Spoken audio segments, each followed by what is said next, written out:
All right, welcome to statistics, and we're going to go through quite a bit of vocabulary kind of things that you're going to need to continue to lay the foundation for statistics. This is an introduction course.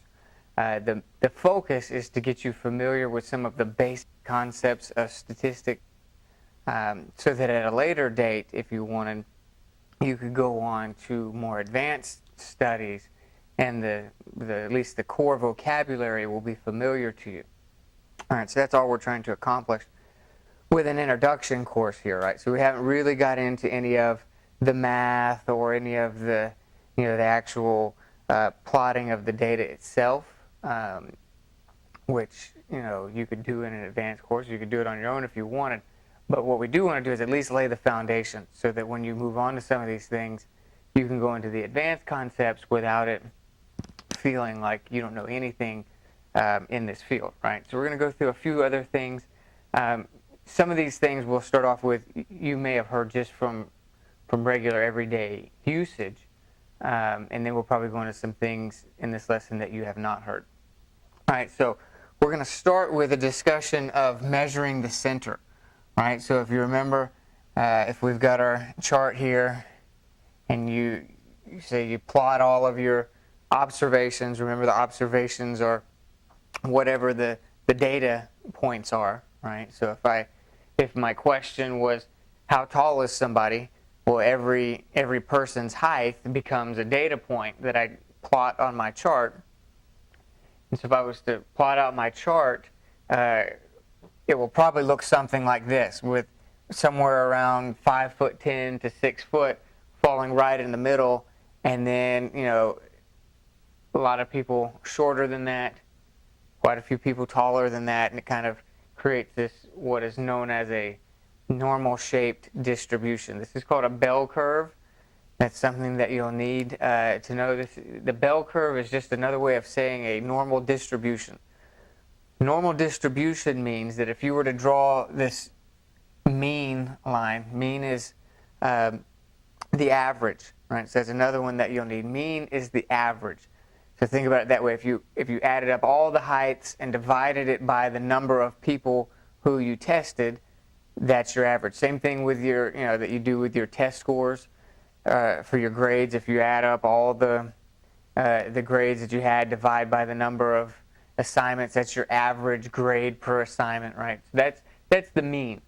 And so on a normal distribution, that mean would be right down the middle. So what does that tell us? It tells us that everything on this side and everything on this side is the same, right? So there's the same number of observations on this side as there are on this side. And that's what marks a normal bell-shaped curve distribution, is that in the average here is right down the middle, and everything on this side and everything on this side looks the same, which means that there is an equal amount on one side of the average versus the other, right? And that's what gives it this shape. So that if I draw this line down, what's on this side, it looks like a mirror image of the other. And what that's telling us statistically is that, because this line is just all of my data points, tells me that I've got the same thing on this side of the average that I have on this side, right? Okay, so that's just kind of an introductory thing. The mean is the average. The other M word, one of them we already did, which was mode, right? So you've got mean, median, and mode are the three M words that you're going to need to remember. So mean is the average. Mode is the one that occurs the most frequently. It may or may not be the average, right? If I put 10 people in a room and 9 of them make $50,000 a year, but one of them's a billionaire, if you added up their 50,000s and his billion and averaged them, that's going to be a totally different number. The mode, the most frequent occurrence, is going to have to be 50,000, because 9 of the people made 50,000. So the mode is 50,000. But if you added up their 50,000s plus his billion, then all of a sudden the average is like 300,000 or something, And so their average, when you took all of their salaries together, would be much higher than the mode. The mode is the most frequently occurring observation. And then the median is the middle point, right? So if you put them all out on a long chart, starting from lowest to highest, The median is the one that's directly in the middle. So if you have an odd number of observations, say if you have 3 observations, you got one here, you got one in the middle, and one over here. It's pretty easy to figure out which one is the median because you've got one just sitting there in the middle. And so it's the same with any odd number of observations. If I had 5, we've got one here, then one in the middle, and then 2 more. It's very easy to figure out which one is the one in the middle. But what if we have an even number? What if we have 4? Then there's not one that's directly in the middle. If you have an even number of observations, what you do to find the median is you take the 2 that are in the middle, and then you average those, and that becomes the median. All right, so median is the middle number. When you put them all out, the middle number, doesn't have to be the average, it's just the middle number, is the median. The mode is the most frequently occurring one, and then the mean is the average. You add them all up, divide by the number of observations that you have, and that becomes your average or your mean. Okay. All right. Let me give you a few symbols here that you may or may not be familiar with. You might have picked it up from your textbook at this point. And sometimes this really throws people. If they don't know a lot of math and they see this in there, it looks like some strange thing that they've never seen. It's the E-shaped symbol. Have you seen that? Where it looks something like a backwards E, right? In the formula, like in a math formula, it looks like an E sitting in there. All that means is sum, right? Sum, like as in addition, add them all up, sum them together. And so that's all that means. Whenever you see that E, that just means that it is taking the sum of whatever it is that's next to it. All right, so if I put 1 and a 3 here next to this sum, then that's just 4. It's just adding it together. What is the sum of all of those, right? And so don't let that E-shaped thing throw you for a loop. It just means the sum of, right? Okay. Couple other things in terms of the symbols. An X with a line over it, right? We're talking about the mathematical formulas. If you read these things in your book, it's very easy to get overwhelmed with the look of the math. You see all this math in the textbook, and you think, "What in the world is this? I don't understand any of this."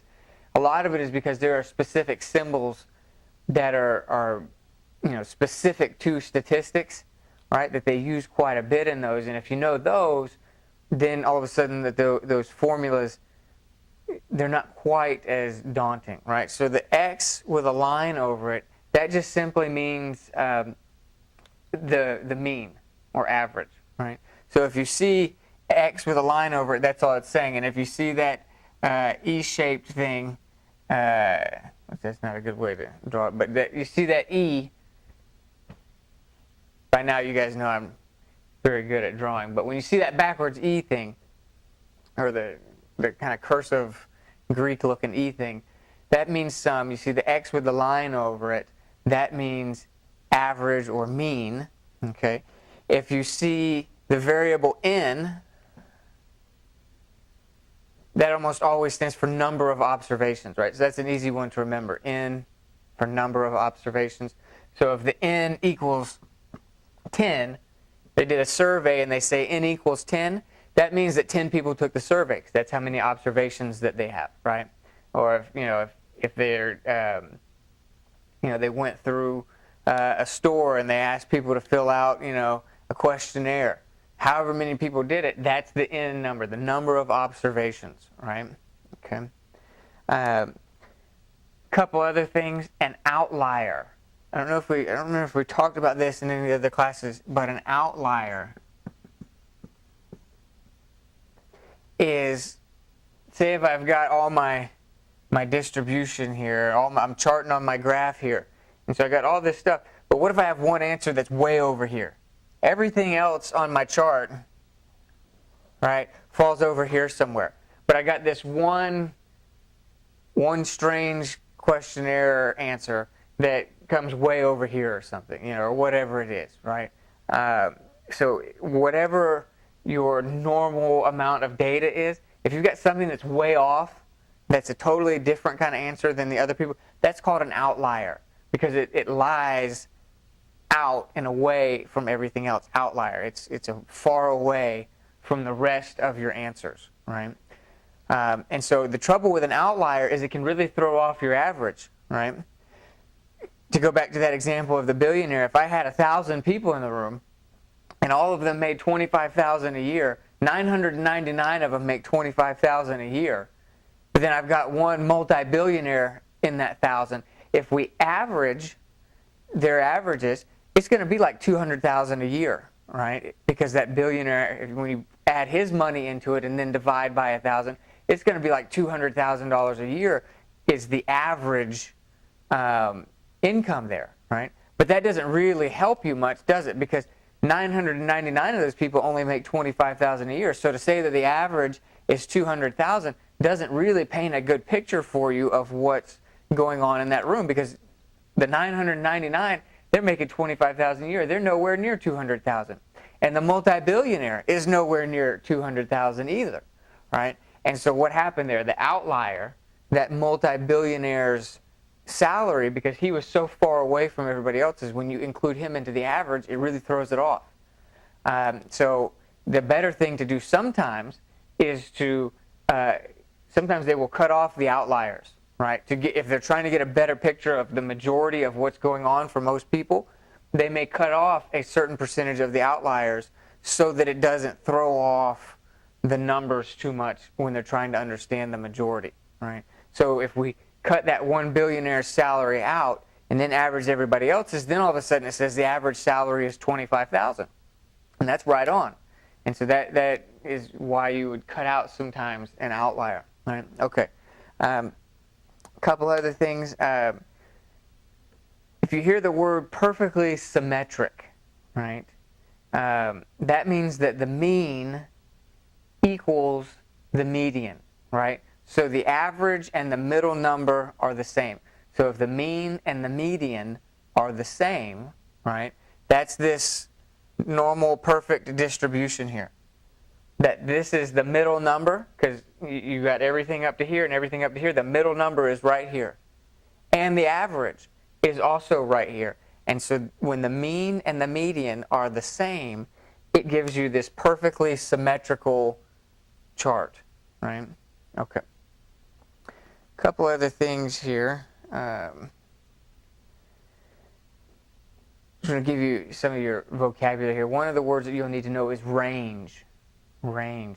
It is the difference between the largest and the smallest observation, right? So whatever is the farthest one on this side and whatever is the farthest one on that side, that is the range, right? So if I go back to the height issue, we talked about that a little bit. Maybe the shortest person's 3 foot tall.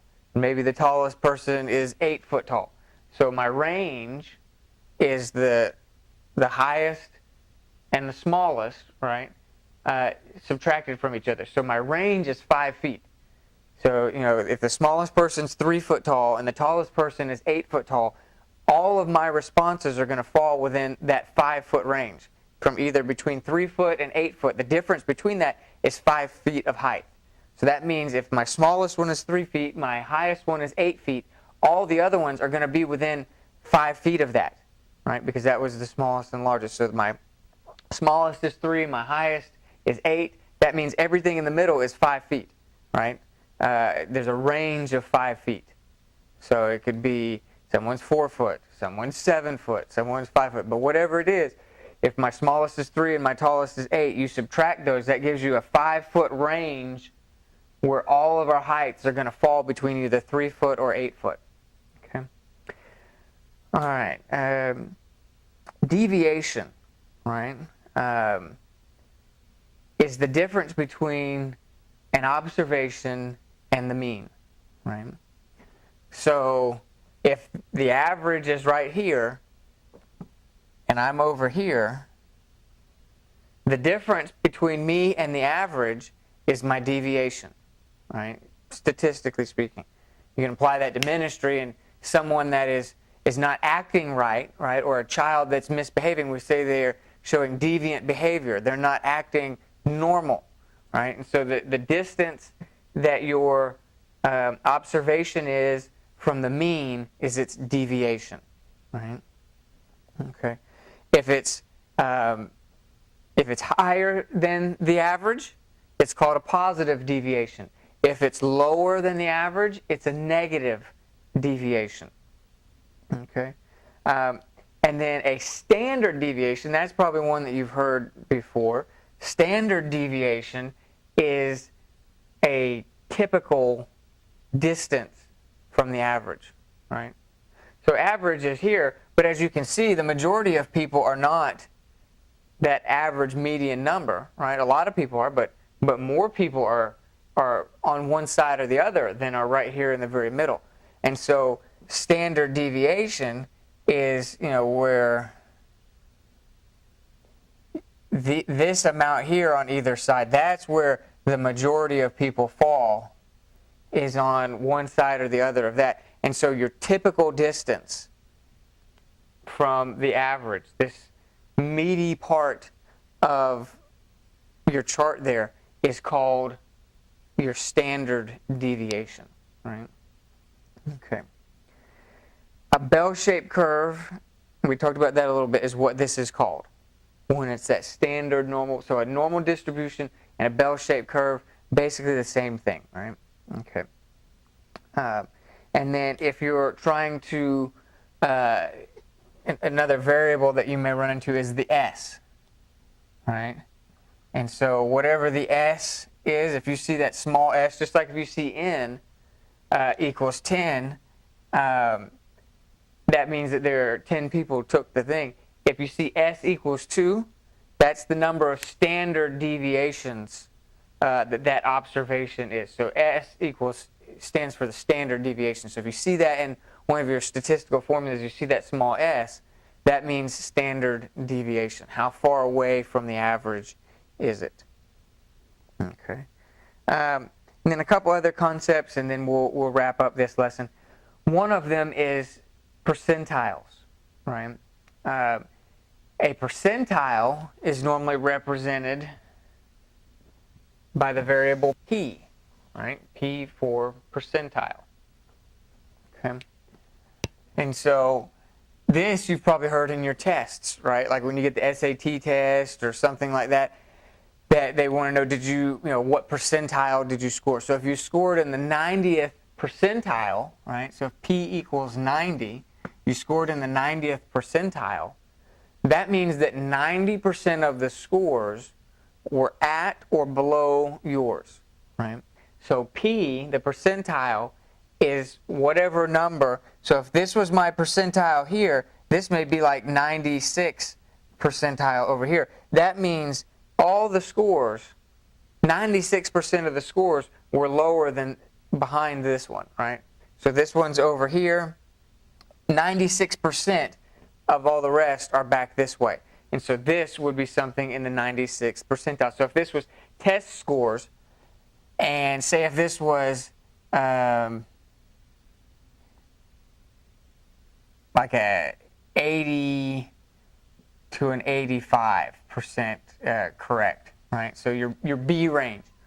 Most of your students that take that SAT are going to fall into that B range. That's going to be the meaty part here, right? And then you're going to have a few that kind of fail, and you're going to have a few that do almost perfect. And so the ones that do almost perfect would be that 96th percentile. That means 96% of the scores were lower than theirs, right? And so you can do that with anything. You can have a percentile score for anything.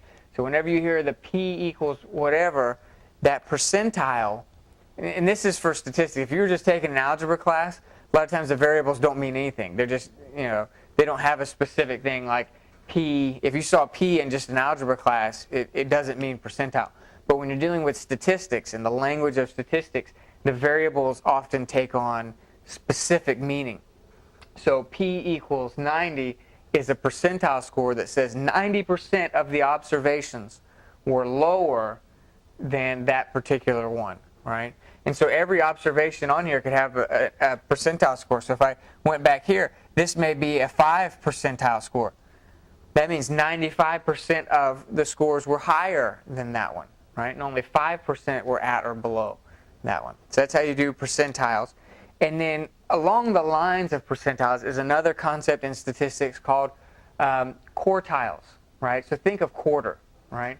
So within a dollar, you have 4 quarters. So in statistics, you only use the first 3 for the most part. So 25, 50, and 75 are your main quartiles that you will use. So a P of 25, right?